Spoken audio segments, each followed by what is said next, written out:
Hello friends, Yogesh math academy में आपका फिर से स्वागत है। आज हम स्टार्ट करने जा रहे हैं हमारा क्लास का 9th का Euclid's geometry and class 10th का क्वाड्रेटिक इक्वेशंस। चलिए स्टार्ट करते हैं। इसके अंदर हम क्या पढ़ेंगे? यूक्लिड्स की डेफिनेशंस पढ़ेंगे, पॉइंट लाइन प्लेन की, एक्सियम और पोस्टुलेट के बीच में डिफरेंस समझेंगे। यूक्लिड्स ने कुछ 5 पोस्टुलेट्स दिए हैं और 5 एक्सियम्स दिए हैं उसके बारे में। उसके बाद क्वाड्रेटिक इक्वेशन स्टार्ट करेंगे, उसकी स्टैंडर्ड फॉर्म, उसके तरीके सॉल्व करने के और उसके नेचर ऑफ रूट्स। ठीक है, कुछ वर्ड्स प्रॉब्लम जो मिलेंगे आप उसमें मीन्स आपको लैंग्वेज मिलेगी, उससे आपको इक्वेशन बनानी है वो। ठीक है, स्टार्ट करते हैं यूक्लिड्स ज्योमेट्री। ठीक है, इसने कुछ डेफिनेशन दी है पॉइंट की, लाइन की, स्ट्रेट लाइन की। पॉइंट आपका बिंदु, ठीक है, बिंदु बोलते हैं इसको, रेखा बोलते हैं। ये आपकी सीधी रेखा होती है, सरल रेखा। ठीक है, क्या डेफिनेशन दी है इसने? जो डेफिनेशन दी है, पॉइंट उसको बोलते हैं जिसका कोई पार्ट नहीं होता। ठीक है, कोई हिस्सा नहीं है जिसका मतलब ना लेंथ है, ना ब्रेथ है, ना लंबाई है, ना चौड़ाई है, ना मोटाई। ना मोटा होता वो मीन्स ना कोई ऊंचाई है उसकी। ठीक है, सिर्फ पोजीशन होती है। ठीक है, एक जगह बता दी जाती है कि इस बिंदु यहाँ पे, फिर उसकी कोई लंबाई चौड़ाई मोटाई कुछ नहीं होती है, उसको पॉइंट बोलते हैं। ठीक है, लाइन क्या होती है? ब्रेथलेसनेस मीन्स उसकी कोई चौड़ाई नहीं होती, सिर्फ लंबाई होगी, उसको बोलते हैं आपकी लाइन। ठीक है, ends of line are point. And आपके पॉइंट दो बिंदु हैं उसके किनारे पे। ठीक है, उनको मिला देते हैं मीन्स वो आपकी रेखा बन जाती है। ठीक है ना, इसकी कोई चौड़ाई नहीं होती, सिर्फ लंबाई होती है। स्ट्रेट लाइन क्या होता है? Line which lies evenly with in the point on it's self. मतलब इसके जितने भी पॉइंट हैं उसी में वो लाई करेगी, उससे बाहर नहीं जाएगी। ठीक है, उससे बाहर नहीं जाएगी। ये नहीं कि यहाँ निकल गई, इधर निकल गई, नहीं, पॉइंट जो दे रखे हैं उसी में रहेगी। Line which lies evenly within the points on it's self, इसके ऊपर जितने पॉइंट है उसी में रहेगी वो। ठीक है, सरफेस क्या होता है? जिसकी लेंथ और ब्रेथ होती है। ठीक है, लंबाई और चौड़ाई होती है, उसको सरफेस बोलते हैं। ठीक है, edges of surface are lines, जिसकी एज जो होती हैं वो लाइन्स होती हैं। ये देखिए, ये एज, इनको एज बोलते हैं। जैसे ट्राइंगल होता है आपका, ठीक है ना, ये एज हो गए आपके, लाइन्स होते हैं। प्लेन सरफेस इज, और सरफेस में भी plane surface which one lies evenly within the straight line on itself, straight line के अंदर रहे वो। ठीक है, स्ट्रेट लाइन से बाहर ना जाए। ठीक है ना, इस प्लेन सरफेस हो गया आपका। ठीक है, ये इसकी कुछ डेफिनेशंस हैं, आप एज इट इज इनको पढ़ सकते हैं। ठीक है, आगे चलते हैं। एक्सियम वर्सेस पोस्टुलेट्स जो इसने बताया। एक्सियम क्या मान के चला है? देखो, एक्सियम क्या होता है एक्चुअल में, अगर नॉर्मल भी समझेंगे कि एक ऐसी अजम्पशन होती है जिसको हम ट्रू मान के चलते हैं, जिसका कोई प्रूव नहीं देना पड़ता, आप उसे यूनिवर्सल ट्रुथ मान के चलिए। ये चीज़ बता रखी है, अजम्पशन दैट थ्रू आउट पूरे मैथमेटिक्स के अंदर, किसी स्पेसिफिक टॉपिक के लिए नहीं, उसको सेल्फ एविडेंट मान के चलते हैं और उसको यूनिवर्सल ट्रुथ प्रूव करने की ज़रूरत नहीं है। ठीक है, जैसे ये चीज़ है कि एक चीज़ दूसरी चीज़ के बराबर है तो पहली वो चीज़ उसके बराबर हो जाएगी। One thing equal to same thing are equal to one another. ठीक है ना, एक चीज़ है बी और B is equal to C, means A B के बराबर है, बी सी के बराबर है। या सीधी बस हम बोलें कि ए भी बी के बराबर है, सी भी बी के बराबर है, तो ए बराबर सी हो जाएगा ना। ठीक है ना, ये चीज़। पोस्टुलेट्स क्या होता है? पोस्टुलेट्स ज्योमेट्री में होता है स्पेसिफिकली। ठीक है, प्रूव इसको भी नहीं किया यूक्लिड ने, बट इसको एक बेसिक मान के चला है, स्टार्टिंग पॉइंट। ठीक है, इसको ये ज्योमेट्री में यूज कर रहा है। मॉडर्न टाइम में इसको, इन दोनों में कोई डिफरेंस नहीं मानते, इनको बिल्डिंग ब्लॉक मान के चलते हैं कि स्टार्ट के लिए statement assume are true without proof, use are the starting block for the whole system. आप कोई भी प्रूव कर रहे हैं या कोई भी कर रहे हैं इसमें काम, उसको मान के चलते हैं बेसिक कि ये तो ट्रुथ होगा ही, अब इसके यूज करके आगे की चीज़ को हम प्रूव करेंगे इस तरीके से। ठीक है, यूक्लिड्स के कुछ पोस्टुलेट्स दे रखे हैं, देखो अच्छे से समझते हैं क्या है। स्ट्रेट लाइन में be drawn from any one point two another point. ठीक है, एक स्ट्रेट लाइन आपकी सीधी रेखा है, सरल रेखा है, वो एक पॉइंट से दूसरे पॉइंट पे बनाई जाती है, सीधी वाल बोल रखे। ठीक है ना, ये सीधी। Terminated line can be produce indefinitely, कोई एक लाइन है, ठीक है, वो कितनी भी लंबी खींची जा सकती है, इसका कोई अंत नहीं है। ठीक है, कितनी भी लंबी खींच लो, कोई आपकी लाइन है, ये लाइन है, इसको अपनी ज़रूरत के हिसाब से कितना भी खींच सकते हो, बना सकते हो, प्रोड्यूस इनडेफिनेटली, कितने भी बना सकते हो बड़ी। ठीक है ना, अपनी ज़रूरत के हिसाब से। तीसरा भाई, किसी भी सेंटर पे और किसी भी रेडियस पे आप एक सर्कल को ड्रॉ कर सकते हो। सही बात है ना। All right angles are equal to one another, सभी राइट एंगल एक दूसरे के बराबर होते हैं 90 डिग्री हैं, सब बराबर ही होंगे आपस में। ठीक है, भले आपका ट्राइंगल छोटा हो बड़ा हो, स्टिल वो राइट एंगल बराबर ही होंगे उनके। ठीक है, मोस्ट इम्पोर्टेंट अच्छे से देखना। If a line falling on two line, कोई एक लाइन गिर रही है दो लाइन पे, makes interior angle on one side to less than 180, then two lines produce indefinitely meet on that side. That means ये आपकी दो लाइन है। ठीक है, ये आपकी दो लाइन ले रखी है इस तरीके से। कोई एक लाइन आई और कहता है किसी एक साइड पे ऐसे एंगल बनाए। ठीक है, फॉर एग्जांपल आप मान के चलिए ये 110 डिग्री है, ये 60 डिग्री है। ठीक है, ये 170 डिग्री एंगल हुआ। ठीक है, ऑब्वियस है कि छोटा है, 180 से तो छोटा है। अगर 180 होता तो स्ट्रेट लाइन ही होती है दोनों, तभी तो 180 बनता। ठीक है, तो इनको मैं इरेज कर रहा हूँ। अब ये क्या कहता है कि अगर जिस साइड में ये लाइन की वजह से जिस साइड में अगर 180 डिग्री से एंगल छोटा बन रहा है, सम 110 170 हो रहा है ये टोटल, तो ये क्या होगा, इस साइड में ये लाइन आपस में किसी टाइम पे जाके जुड़ जाएंगी। ठीक है, जुड़ जाएंगी आपकी लाइन, एक मिनट, मीट कर जाएंगी ना मीट। और जिस सीधी सी बात है, यहाँ 180 से बड़ा एंगल हो रहा है, जिस साइड में 180 से बड़ा एंगल होगा वो कभी लाइन आपस में मीट नहीं करेंगी। ठीक है, तो ये चीज़ बोल रखी है इसने, line following on the two lines makes interior angle, एक साइड पर जहाँ पे सम 180 से कम होगा तो लाइन आपकी produce indefinitely meet on that side, उस साइड पर मीट करेंगी। ठीक है, यहाँ पे देख रहे हो बनाया आपने, ये कभी लाइन मीट कर जाएंगी ना, आपकी लाइन मीट कर जाएंगी क्योंकि यहाँ पे 180 डिग्री से छोटा एंगल बनेगा इनके सम का। ठीक है, तो आपका 5 पोस्टुलेट से पैरेलल पोस्टुलेट। ठीक है, ये कॉम्प्लेक्स प्रॉब्लम के लिए यूज हुआ, लेकिन बहुत टाइम लग गया इसको समझने में कि ये क्या कहना चाहता है ये।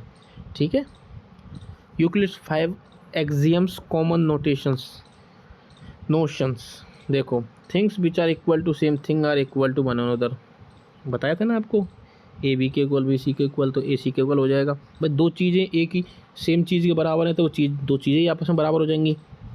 If equals are added to equals the wholes are equal, कुछ इक्वल दोनों पे जोड़ा जाए, दो चीज़ों पे इक्वल ऐड करे जाएं तो वो दोनों भी इक्वल हो जाएंगे आपके। ठीक है, जैसे आपके दो हैं, इसमें हाफ हाफ जोड़ा जाए स्टिल ये इक्वल है। ठीक है, equals are added to equals, दो इक्वल चीज़ों के अंदर कुछ इक्वल चीज़ जोड़ी जाए तो वो अभी भी इक्वल होंगे। इफ़ इक्वल्स आर सब्सट्रैक्टेड में भी कोई दिक्कत नहीं है। ठीक है, सब्सट्रैक्टेड में कोई दिक्कत नहीं है। Things which coincide with one another are equal to one another. ये पांचवा देखो एक बार, the whole is greater than its part. जो बड़ी चीज़ होती है, होल मतलब कंप्लीट चीज़ होती है, जो कंप्लीट चीज़ होती है वो इसके सभी छोटे छोटे टुकड़ों से बड़ी ही होती है। ठीक है, इसके सभी टुकड़ों से बड़ी होती है। सही बात है ना ये तो। ठीक है, जैसे 1 है, 1/2, 1/4 इन सभी से बड़ा होगा, इसके छोटे छोटे टुकड़े हैं, ये बड़ा होगा ना। अब इसको देख लेते हैं। Things which coincide with one another, coincide one another करेगी। ठीक है, are equal to one another, coincide कर रही है तो भाई एक दूसरे के बराबर भी होगी वो। ठीक है, को इंसाइड एक दूसरे के ऊपर आ रही है, एक दूसरे में आ रही है तो एक दूसरे के बराबर होगी, जब तो आ रही है। ठीक है, ये चीज़ बता रखी है। ठीक है, तो चलते हैं आगे। Equivalent version of the fifth postulate. देखिए फिफ्थ पोस्टुलेट कितना इंपॉर्टेंट है, तो बार बार आ रहा है। तो देखो, play fair axiom, the most common restatement for every line L, for every point P not lying on the L, there exists a unique line M passing through P and parallel to L। Means ये इसमें ऐसा कुछ नहीं है। Attempt to prove the fifth postulate from the, ये fifth postulate की बात कर रहा है आपके इसकी।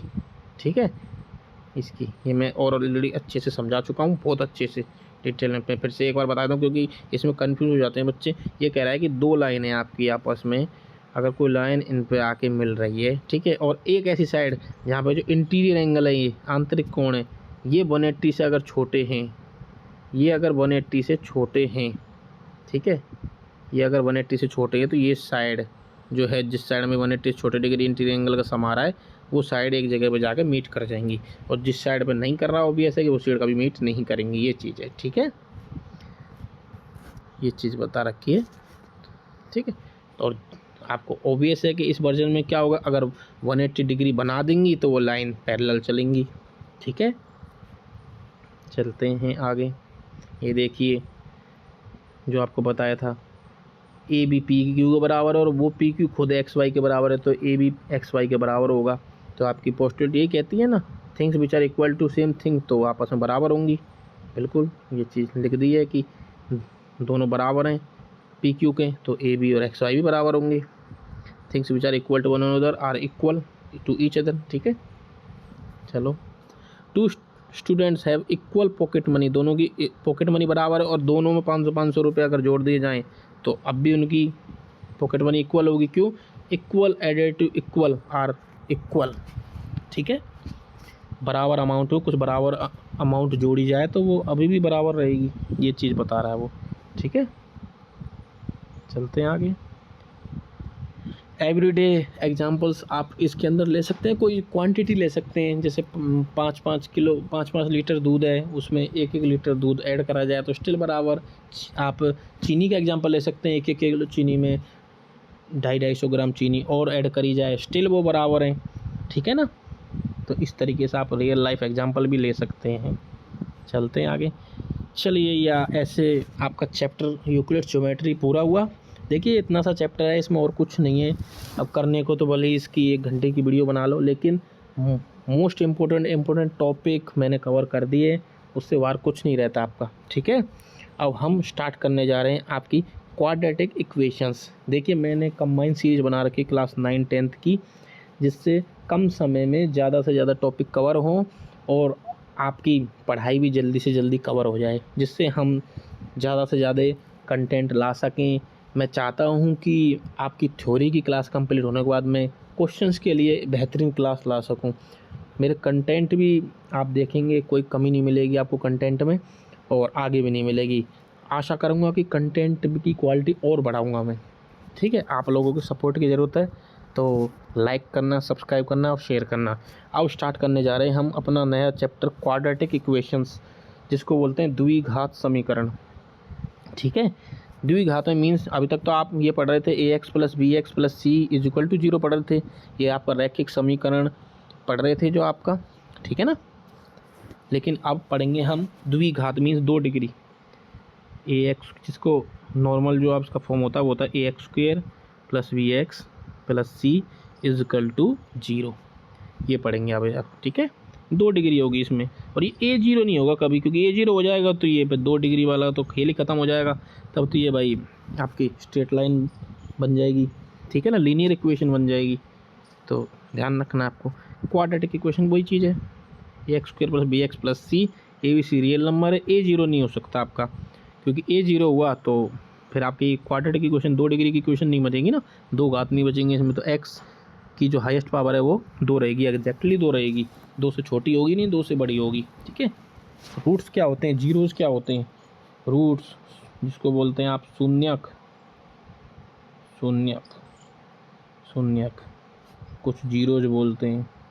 ऐसी x की वैल्यू जो इस इक्वेशन को सेटिस्फाई करे, मीन्स लेफ्ट में x की वैल्यू रख दें, x की जगह कुछ भी रख दें, 1 2 3 कुछ भी रखें, और ये क्योंकि राइट में 0 तो इधर इसको भी 0 बना दे। ठीक है, तो पूछ रहा है कि कितने 0 हो सकते हैं। ठीक है, ध्यान रखना x की वो वैल्यू जो इसको सेटिस्फाई करे। सेटिस्फाई करने का मतलब इसकी लेफ़्ट साइड और राइट साइड को इक्वल करे। राइट साइड 0 है तो मीन्स लेफ़्ट साइड को भी 0 बना दे, ऐसी x की वैल्यूज़। ठीक है, रूट्स होंगे, कितने रूट्स हो सकते हैं, ज़्यादा से ज़्यादा 2, एट मोस्ट 2 रियल रूट्स। ठीक है, 2 से ज़्यादा नहीं होंगे, ज़्यादा से ज़्यादा 2। सॉल्व करने के तरीके अब देखेंगे आप। फैक्टराइजेशन सबसे पहला तरीका और वर्ल्ड वाइड मेथड है, वो है फैक्टराइजेशन का मेथड। वो मेथड क्या है आप देखो, ax² bx + c। ध्यान रखना कोफिशिएंट से मतलब है हमें, हम क्या करेंगे, इस a और c का प्रोडक्ट करते हैं, जो प्रोडक्ट आता है उसको इस b को खोल के लिखते हैं, ये b है जो, इस b को एक्सपेंड करते हैं, बी को खोलेंगे और ऐसे टुकड़े बनाएंगे कि उनका प्रोडक्ट करने पे तो ए सी आए और उनको ऐड करने पे या सब्सट्रैक्ट करने पे आपका बी खुद आए। ठीक है, तो हमें यही देखना है कि इस इक्वेशन में पहले ए और सी का मल्टीप्लाई करेंगे, मीन्स एक्स स्क्वायर को कोफिशिएंट का और कांस्टेंट टर्म का मल्टीप्लाई करेंगे। जो भी आएगा इस बीच वाले को हम उस तरीके से तोड़ेंगे कि उनका प्रोडक्ट करने पे ए सी आए एंड उनको जोड़ने पे या घटाने पे बी आए। ठीक है, एग्जाम्पल के थ्रू समझेंगे तो बहुत अच्छे से समझ में आएगा। ये देखो 3 2 जा 6 मीन्स प्रोडक्ट में आपको 6 चाहिए और सम या आपका एडिशन में क्या चाहिए, सब्सट्रैक्शन में क्या चाहिए, -5। अब बताओ आप -5 को कैसे तोड़ें कि उनका प्रोडक्ट करने पे 6 आए। -3 और -2 लेंगे, -3 और -2 को मल्टीप्लाई करने पे 6 आएगा। हाँ 6 आएगा। इनको अब ऐड करोगे तो -6 -5 आ जाएगा। 3 और 2 5 और माइनस का माइनस। ठीक है, तो कैसे लिखोगे 2x² -2x -3x + 3 = 0। आप 3x -3x को भी लिख सकते थे, लेकिन क्या है इसमें कॉमन लेने में आसानी होगी। इन दोनों में क्या कॉमन है, 2x कॉमन है, तो यहाँ बच जाएगा ओनली x, यहाँ 1 बचेगा। यहाँ माइनस कॉमन लेंगे और 3 कॉमन लेंगे तो यहाँ बचेगा x - 1। ठीक है, इतना आ गया। ये इसने लिख रखा है यहाँ पे इस तरीके से। ठीक है, अब इन दोनों में देखो x - 1 कॉमन है, x - 1 कॉमन ले लो तो यहाँ 2x बच जाएगा, यहाँ 3 बच जाएगा। ठीक है, दोनों फैक्टरों को 0 को बराबर रख दो तो x - 1 = 0, तो x की वैल्यू तो आ गई आपकी 1 तो 1 आ गई। ठीक है, ऐसे 2x - 3 को 0 के इक्वल रखोगे, ये 3 को उधर ले जाओगे और x की वैल्यू 3/2। ये देखो 7th 8th में पढ़ते हैं इस चीज़ को, तो मैं आशा करता हूँ ये चीज़ की दिक्कत नहीं आएगी आपको। तो ये आपकी x की वैल्यू आई, एक 1 आई और एक 3/2 आई। ठीक है, ये मेथड है आपका फैक्टराइजेशन। 3 और 2 का मल्टीप्लाई करें और -5 को इस तरीके से तोड़ें, ब्रेक डाउन करें कि उनका प्रोडक्ट करने पे 6 आए और ऐड सब्सट्रैक्ट करने पे आपका -5 आए। ये ऐड सब्सट्रैक्ट ऐड ही याद रखना, आप कंफ्यूज नहीं होगे। ठीक है,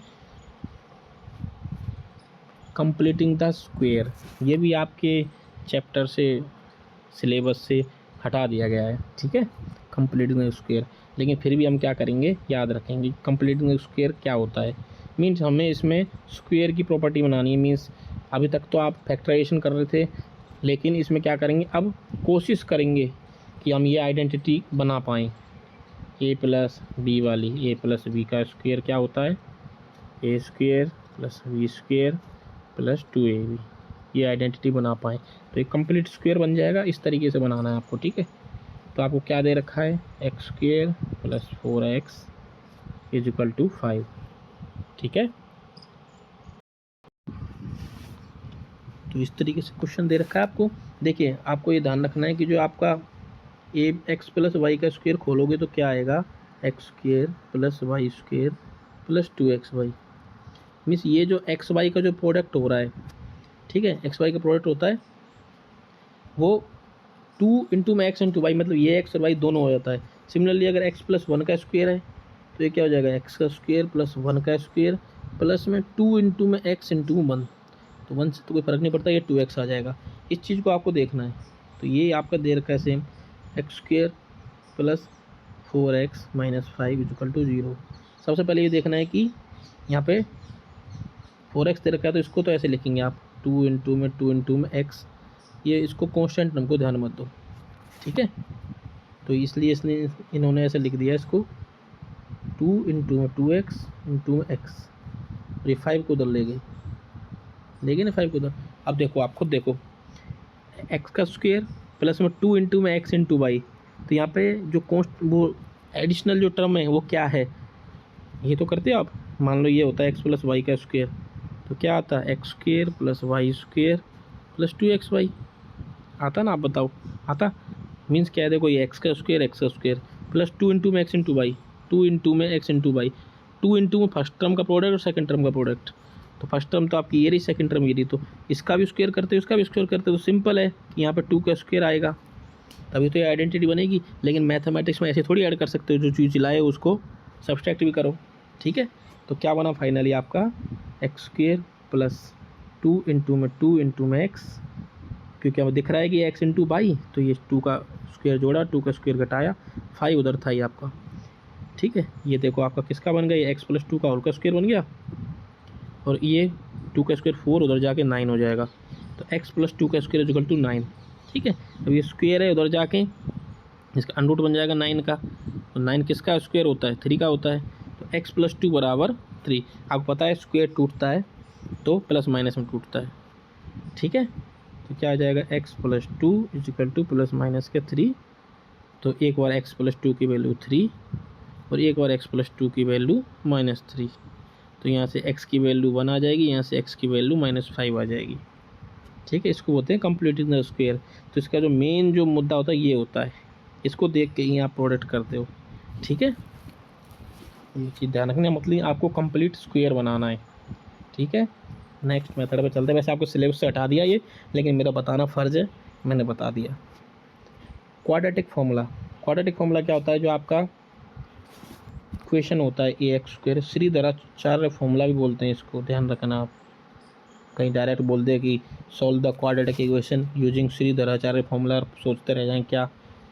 इसका क्या होता है, X equal to minus B, B X का कोफिशिएंट, ए एक्स स्क्वायर का कोफिशिएंट, सी आपकी constant term, plus minus under root B square minus 4ac और पूरे के अपोन में 2a। ठीक है, ये आपका श्रीधराचार्य फॉर्मूला है। ठीक है, ए बी सी आपकी सब रियल नंबर है, ये ए जीरो नहीं होगा, नहीं अदरवाइज ये जीरो से डिवाइड हो जाएगा तो गलत हो जाएगा। दूसरा ध्यान रखना है कि अनरूट जो होता है ना, अनरूट ये कभी भी नेगेटिव नहीं होता इसकी वैल्यू, तो हमेशा B square minus 4ac zero या जीरो से बड़ा होगा, या तो जीरो होगा, जीरो से बड़ा होगा। ठीक है, तो for every quadratic equation this. ठीक है, श्रीधराचार्य ने फॉर्मूला दिया था इसलिए इसको श्रीधराचार्य फॉर्मूला बोलते हैं। तो ब्रैकेट के अंदर जो टर्म है आपकी बी स्क्वायर माइनस 4ac, इसी को बोलते हैं डिस्क्रिमिनेंट। ठीक है, डिस्क्रिमिनेंट अलोंग, इसी से आपके नेचर ऑफ रूट पता लग जाता है। मैंने कहा था कि रूट के अंदर की संख्या या तो जीरो होगी या पॉजिटिव होगी। ठीक है, नेगेटिव कभी नहीं होगी, ध्यान रखना, नेगेटिव कभी नहीं होगी, क्योंकि नेगेटिव आने से अंदर माइनस आ जाएगा तो वो डिफाइंड नहीं होता अनरूट के लिए। ठीक है ना, ये देखिए, ये आपका क्वाड्रेटिक है, इसमें a इक्वल टू 3 है, b equal to -5, c equal to -2। सबसे पहले आपने डिस्क्रिमिनेंट निकाला, डिस्क्रिमिनेंट आया 49, मीन्स पॉजिटिव है, निकाल सकते हैं। तो इधर देखो आप, माइनस ऑफ -5 तो 5 हो जाएगा, प्लस माइनस डिस्क्रिमिनेंट आपका 49 आया ही है, और अपॉन में 2a, 2 × 3 6 हो जाएगा। तो 5 प्लस माइनस ये 7 आ जाएगा, अपॉन में 6, तो 5 7 12/2 2 आ जाएगा एक बार, और 5 - 7 करेंगे तो ये -1/3, ये 2 रूट आ जाएंगे आपके। ठीक है, तो जिस चीज़ की बोले उस हिसाब से आपको करना है। तो डिस्क्रिमिनेंट में आपको मैंने बता ही दिया भाई, अब लेस देन नहीं हो सकता, ये अगर लेस देन इक्वल टू है तो उसका रूट नहीं निकलेगा, कोई सॉल्यूशन नहीं होगा उसका। ठीक है, अगर डी जीरो हो जाता है तो क्या हो जाता है, B plus minus 0 upon 2a। तो इसमें क्या होगा, क्या बच जाएगा, -2 d/2a। अब क्योंकि क्वाड्रेटिक इक्वेशन है, 2 रूट तो उसके होंगे ज़्यादा से ज़्यादा, तो रिपीटेड रूट्स होंगे। ठीक है, real roots, 2 real equal roots, ध्यान रहा, इक्वल रूट्स। और जब ये पॉजिटिव होगा तो उसके डिस्टिंक्ट रियल रूट निकलेंगे अलग अलग। ठीक है, तो डिस्क्रिमिनेंट लेट्स बता देता है कि आपको किस टाइप के नेचर ऑफ रूट्स क्या हैं, डिस्क्रिमिनेंट आपको ये बताने में हेल्प करता है।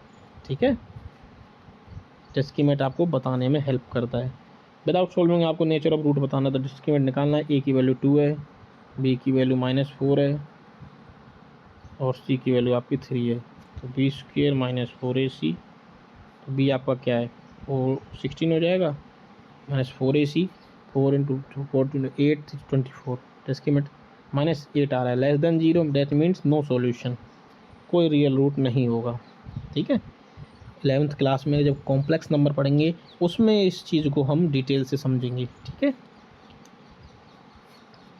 तो अब वर्ड्स प्रॉब्लम के देख लेते हैं कि सबसे पहले आपको कुछ सिचुएशन देगी, उसके अकॉर्डिंग आपको इक्वेशन बनानी है, उसके बाद उसको सॉल्व करना है। Product of 2 conjugative positive integers is 306। Conjugative क्या होता है, 24 25 26 27 1 2 मीन्स एक नंबर उससे अगला नंबर, वो कॉन्जुगेटिव नंबर होते हैं। ठीक है, अगर एक नंबर x है तो दूसरा नंबर क्या हो जाएगा, x+1 हो जाएगा। पॉजिटिव की बात कर रहे हैं। ठीक है, क्या कह रहा है, product of 2 conjugative positive integer 306। एक आपका x ले लिया, एक x+1 है, इनका प्रोडक्ट क्या है 306। ठीक है। तो एक्स स्क्वेयर प्लस एक्स और 306 को आप इधर ले आएंगे। ये आया आपका इक्वेशन आ गया। अब इनको सॉल्व करना है कि प्रोडक्ट करें तो -306 आए और उनको ऐड करें तो 1 आए। ठीक है। तो अगर दिक्कत आए बनाने में तो आप इसके प्राइम फैक्टराइजेशन कर लें 306 की। 30 की प्राइम फैक्टराइजेशन मैं आपको बताता हूँ कैसे, आपको बहुत हेल्प मिलेगी इससे। ये देखिए 306 2 से करेंगे, ठीक है। फिर 3 को लेंगे, 3 5 जो 15, 3 1 जो 3 17 अगेन 17। और इससे क्या हेल्प मिलेगी, इससे आपको देखिए अगर यहाँ पे 17 है और इनका प्रोडक्ट 3 3 9 2 18, ये 18 हो गया, ये 17 हो गया। तो 17 18 को देखो क्या इनका सम करें या ऐड मतलब सब्सट्रैक्ट करें तो 1 आ रहा है, 1 आ रहा है बिल्कुल। 17 18 का प्रोडक्ट 306 भी होगा। ठीक है। तो आपके जोड़े मिल गए 17 और 18 के जोड़ा। उस हिसाब से आपको ध्यान रखना है कि कौन सा प्लस का लेना है, कौन सा माइनस का लेना है। ठीक है। बचना प्लस चाहिए 1 तो छोटा वाला माइनस लेना है। तो ये आपका बन जाएगा। और एक्स की वैल्यू 2 आएंगी आपकी, एक तो आएगी -18 और एक 17 आएगी, क्योंकि पॉजिटिव इंटीजर की बात कर रहा है तो नेगेटिव इंटीजर हम छोड़ देंगे, ओनली पॉजिटिव इंटीजर लेंगे। तो एक 17 आ जाएगा तो दूसरा तो उससे अगला आ ही जाएगा। ठीक है। Find the value of K for which the equation has equal roots. Equal roots के लिए क्या था, जब आपका डिस्क्रिमिनेंट आ रहा था वो 0 के बराबर आ रहा था ना। तो बी स्क्वेयर क्या है, के स्क्वेयर माइनस 4ac, 4 3 12 2 24। तो के स्क्वेयर की वैल्यू 24 आएगी, तो के की वैल्यू प्लस माइनस का √24। 24 को 2√6 भी लिखते हैं। ठीक है। √ से बाहर निकालना है तो ध्यान रखना उसकी प्राइम फैक्टराइजेशन करना। तो 24 को कैसे लिख सकते हैं, 6 चौक 24, 2 की पावर 3 और 3 8। ठीक है। ये होगी ना प्राइम फैक्टराइजेशन। तो जब इसके √ करते हैं तो उसमें जो प्राइम पावर होती है मीन्स इवन जो पावर होती हैं उसका हाफ आगे आ जाता है। तो यहाँ पे देखेंगे कि 2 की पावर 3 है तो एक तो ओड पावर है वो तो अंदर ही रह जाएगी, और 2 की पावर 2 है इसमें एक ये बाहर आ जाएगा, एक जोड़ा 2 का। और अंदर क्या रह जाएगा, अंदर आपका 3 2 6 रह जाएगा। ठीक है। ठीक है। और ये 6 अंदर रह जाएगा 2√6। ठीक है। चलते हैं आगे। कुछ कॉमन मिस्टेक क्या करते हैं कि ए को नॉट इक्वल टू 0 मानना पड़ता है, अदरवाइज क्योंकि भाई a² plus bx plus c बराबर 0 है। इसमें अगर a 0 हो गई आपकी तो क्वाड्रेटिक इक्वेशन ही नहीं बचेगी। ठीक है। इस चीज़ का ध्यान रखना है। Not rejecting invalid roots in word problem. भाई अभी आपने देखा कि पॉजिटिव रूट इंटीजर की बात कर रहा है, उसमें -17 या -18 आ रहा था तो उसको रिजेक्ट करना पड़ेगा, अदरवाइज आपका आंसर गलत हो जाएगा। साइनों का ध्यान रखना कि बी में अगर ऐसे लिख रहा हो x² - 5x + 3 लिख रहा हो तो बी की वैल्यू -5 है ना कि 5 है। बहुत करते हैं ऐसी गलती। ठीक है। और सोल्व ये 3 आपको बताए थे कि डिस्क्रिमिनेंट के ऊपर लेके कैसे होते हैं कैसे नहीं होते। कुछ प्रैक्टिस क्वेश्चंस ये आपके लिए देख लीजिए, स्क्रीनशॉट ले लो आप इसका और प्रैक्टिस करो। क्वेश्चंस के लिए मैं अलग से एक क्लास और लाऊंगा हर चैप्टर की। ठीक है। चलिए मिलते हैं नेक्स्ट चैप्टर में। ये आपकी मास्टर फॉर्मूला शीट है, इसमें थोड़ा सा चैप्टर का समराइज हो जाता है। ठीक है। चलिए थैंक यू वेरी मच। आपका चैप्टर दोनों चैप्टर कंप्लीट हुए, यूक्लिड्स ज्योमेट्री वाला भी और क्वाड्रेटिक इक्वेशन वाला भी। चलिए कोई फीडबैक देना है आप कमेंट कर सकते हैं, और चैनल के साथ जुड़े रहिए, ज़्यादा से ज़्यादा शेयर कीजिए, सब्सक्राइब कीजिए ताकि मुझे भी मोटिवेशन मिले, मैं भी ज़्यादा से ज़्यादा आपके लिए अच्छे से काम कर सकूं। चैनल पे आने वाले टाइम में बहुत कंटेंट आने वाला है और जल्द ही पूरा 9th से 12th का कंटेंट फुल हो जाएगा इसमें। तो उम्मीद करता हूं कि आपको मेरा कंटेंट पसंद आया होगा। मिलते हैं नेक्स्ट वीडियो में, तब तक के लिए टेक केयर।